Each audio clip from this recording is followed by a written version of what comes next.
Agriculture is risky business. Too much rain at the wrong time of year can have as much effect as not enough rain at another time of year. And there are other kinds of risks beyond weather. There's price changes, crop diseases, government policies, and global markets all have an impact on whether or not producers can really make a bottom line in any given year.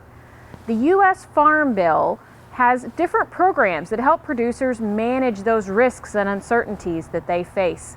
The primary programs are in the commodities title and are commonly called the Farm Safety Net. These are the Agricultural Risk Coverage, or ARC programs, and the Price Loss Coverage, or PLC programs.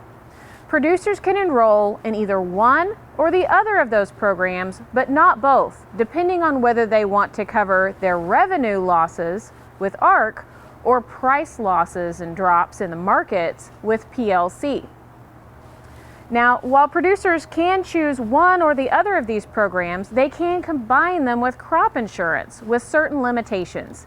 In this video, we're going to dive a little deeper into the ARC and PLC programs in the Farm Bill and find out more details about how they can be used in your operation to help you manage risks.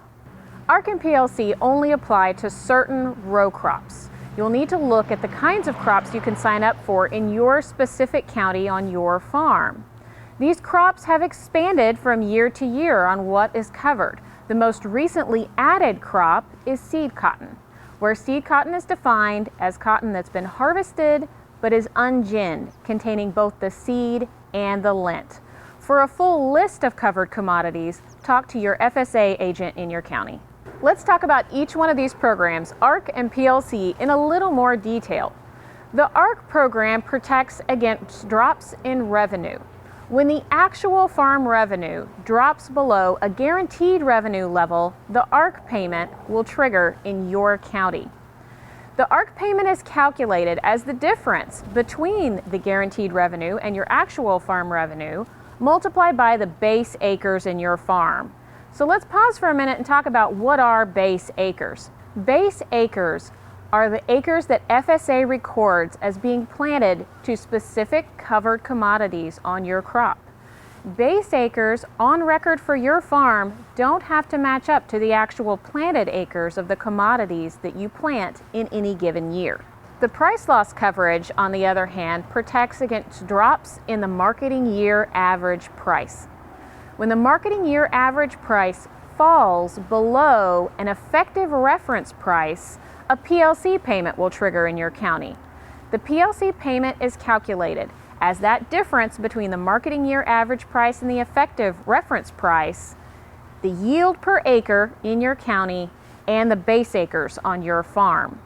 Farmers that elect to ARC or PLC in the 2019 crop year will be locking in their coverage for 2019 and 2020. However, starting in the 2021 crop year, they'll be able to change their election from ARC to PLC each year for the 2022 and 2023 crop years as well. So what we've gone over today for ARC and PLC is a pretty simple overview of how those payments are calculated. Obviously, there's a lot more detail behind these exact payments. If you would like to look for your farm on whether ARC or PLC would make more sense for you, Oklahoma State University and Kansas State University have worked together to create a decision tool to assist in that decision. This tool is based in Microsoft Excel. It's easy to download and work right from your own home. All you'll need is some of your paperwork for Farm Service Agency. So compare your options and make an informed decision on whether ARC or PLC is right for you to manage the risks on your farm. As always, for more information, you can talk to your local Farm Service Agency office, where they'll give you the exact details and the exact records that you'll need to make this decision.